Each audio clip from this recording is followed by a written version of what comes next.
What's up, guys? How are you? Welcome into a Friday episode of the Daily Juice Podcast with me, Matt Perrault, at Sports Talk Matt, to follow me on Twitter. This podcast being brought to you by BetMGM and their offer for new users.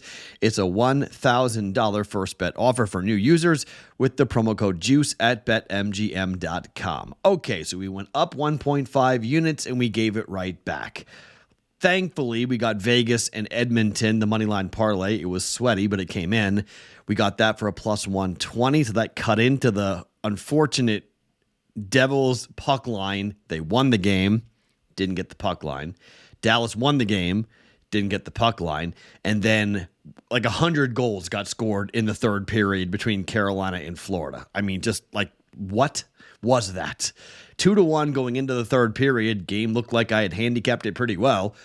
And then all hell broke loose, and that game flew over, went way, way over. So bad third period, unfortunately. So that was a 0-3 start to the night, and then luckily we get the moneyline parlay at the end of the night to come in at plus 120. So down 1.9 units there. So we've had 2 winning days and 2 losing days. The winning days, we've won 1.01 units in 1.5 units. The losing days have been 1.9 in 1.6. So it's been a roller coaster ride of a week, man. So we are technically down 1 unit for the week. So we still have time. We have Friday, we have Saturday, we have Sunday to get ourselves right. I've got 2 plays in the NBA today. I've got 1 bet in the NHL. I'm not going to touch baseball yet. I still got to do some work with baseball. I mean, you could just bet the Rays today. I mean, I haven't even looked at the number. I mean, the Rays are just, it's absolutely bonkers right now when it comes to what the Rays are doing. They've just set the record or tied the record. They go for the record for the most consecutive wins to start a Major League Baseball season. The Rays are playing Toronto against Jose Barrios on the road. They are a minus 140 favorite. So if you're looking for a baseball play, bet the Rays. I haven't been on this. I should have been betting them when they were, 8-0.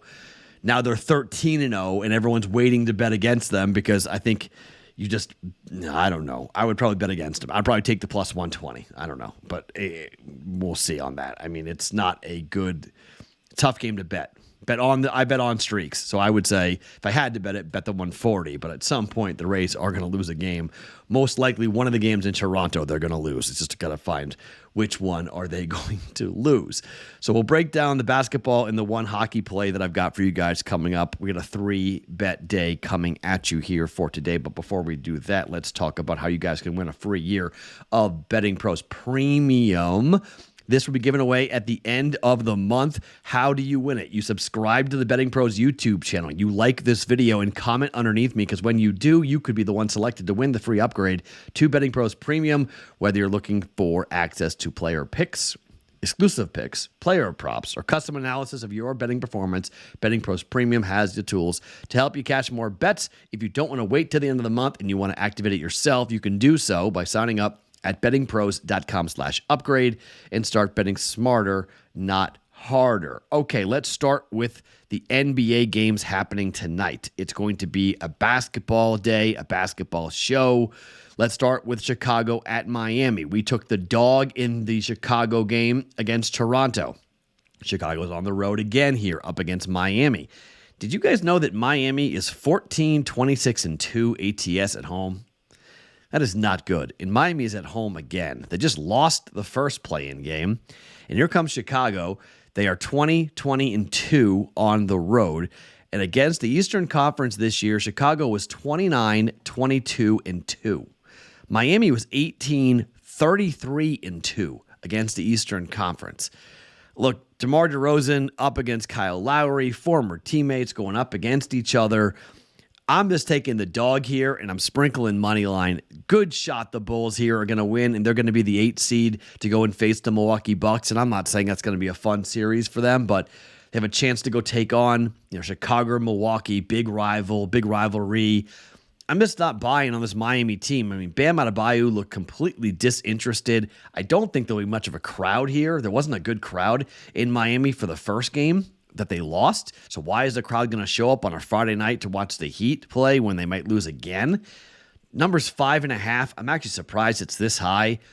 I'm going to take the Bulls. Give me Chicago plus 5.5 here on the road. Hopefully you guys get a better number than I got. Hopefully you get 6.5. You get over 6.5. I love over 6.5. I love that number. 6.5. I love. Again, in-game betting is your friend. Remember, Chicago was down by 13 points in the second half to Toronto and won the game outright. All right, so if you're watching this game, understand that I'm betting it. I'm going for plus. But I do think Chicago to win this game. I'm going to take the plus 5.5. Bulls plus 5.5. I think they win the game, though, over Miami to get the 8 seed here in the Eastern Conference. Bulls plus 5.5 for 1.1 units. Second bet, Oklahoma City at Minnesota. Very similar handicap here. But Minnesota was on the road against LA. And they threw up all over themselves. They were the ones up by double digits in the second half over the Lakers, and they couldn't close. Here comes Oklahoma City, though. Oklahoma City on the road, 22-17-3 ATS. Oklahoma City against the West this year, 29-21-3. Now, Minnesota is better than Miami. They were 19-22 at home, however. That's not good.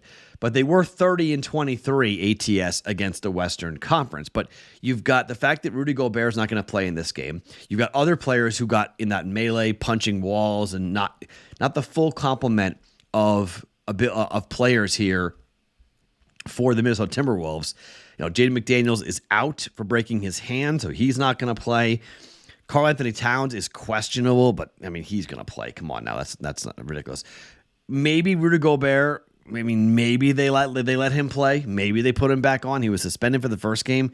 Maybe he plays for the second game. But if he does, it doesn't really matter to me all that much. I think you've got a really hungry OKC team with a chance to go and become the 8 seed. And look, I don't think they're going to go in there and set the world on fire. I don't think there's any thought that there's going to be OKC as an 8 seed is going to knock off a 1 seed in the Nuggets. But I think OKC feels like they have a real shot here, and they're playing with house money on the road against the Timberwolves, who knows, back at home. Maybe it's bad to be back at home. Maybe they're going to have tons of pressure on them. Plus 5.5. It's the same number. It's the same bet. We bet dogs on the first 2 days, Tuesday, Wednesday, we were betting dogs. 4-0. Dogs went 4-0, and 3 of them won outright, straight up.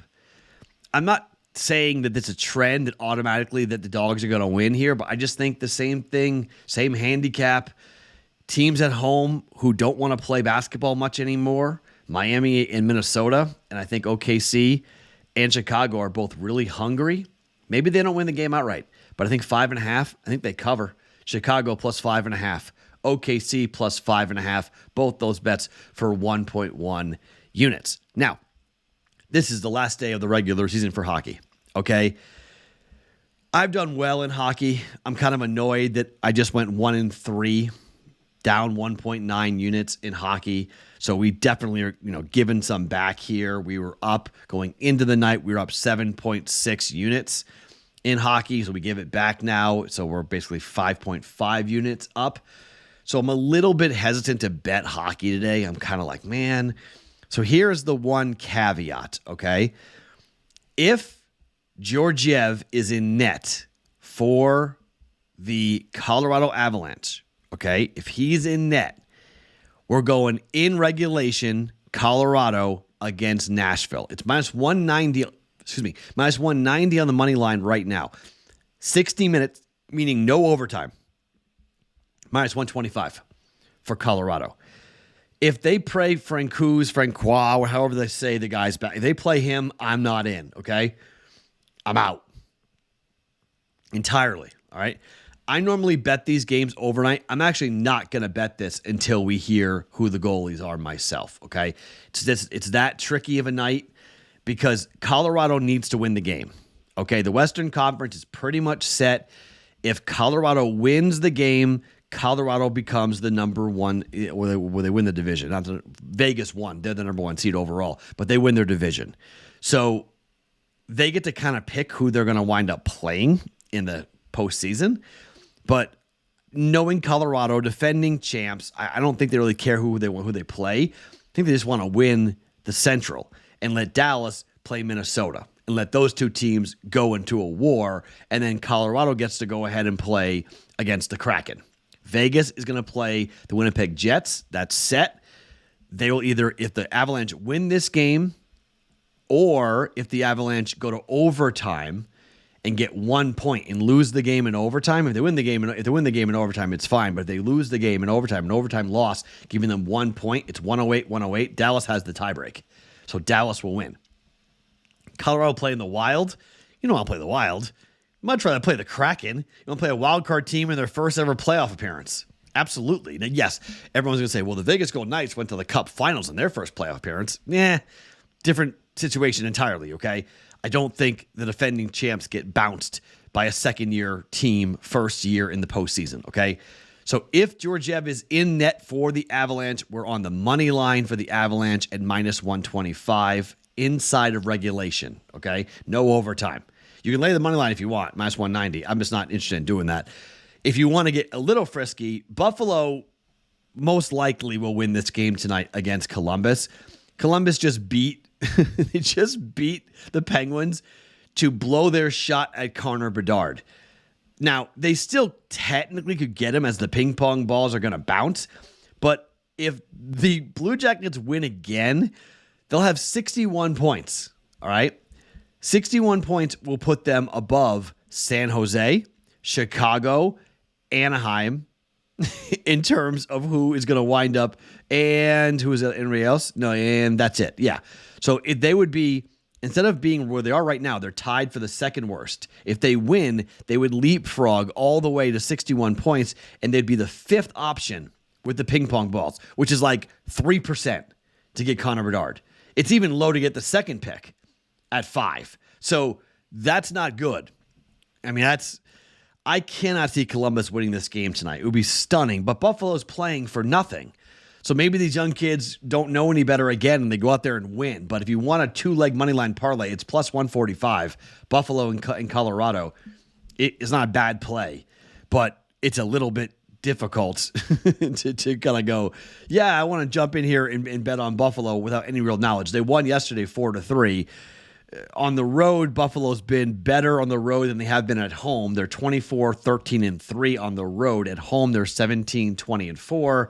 They're 7-2-1 over their last 10 games. So like everything's pointing towards a Buffalo win. So if you want extra, Buffalo money line, Colorado money line, I'm going to do that myself, but I'm not going to make that official because I don't know the goaltender for Colorado and I don't know what Buffalo is going to do and whether Columbus actually could do this again and win back-to-back games and just totally screw themselves in game 81 and in game 82 from a chance of getting that kid from Michigan whose name escapes me or Connor Bedard. So people are like, well, the Columbus, they get the second pick still.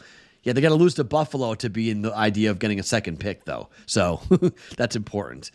I'm going Colorado inside of regulation and -125 as long as the goaltender is going to be the starting goalie for Alexander Georgiev. If he's in net for Colorado, he played last night. Saros is in net for the Preds. I don't care. They don't need to. The Preds aren't going to care. Just get a 2-1 win for Colorado and we're good, or a 1-0 win for Colorado and we're good. So we're not going to regular, not going into overtime. Colorado money line at -125, so 1.25 units down on that. All right. So 2 bets in the NBA, both dogs +5.5, Bulls +5.5, Oklahoma City Thunder, and then we're taking inside of regulation for Colorado against the Nashville Predators at -125 for that game. Okay. If I add anything, I don't know if I will. I'll put it in the Discord channel, bettingpros.com/chat, or the link underneath me on YouTube. My name is Matt Perrault. Follow me on Twitter @SportsTalkMatt every single morning. It is the Daily Juice Podcast being brought to you by BetMGM.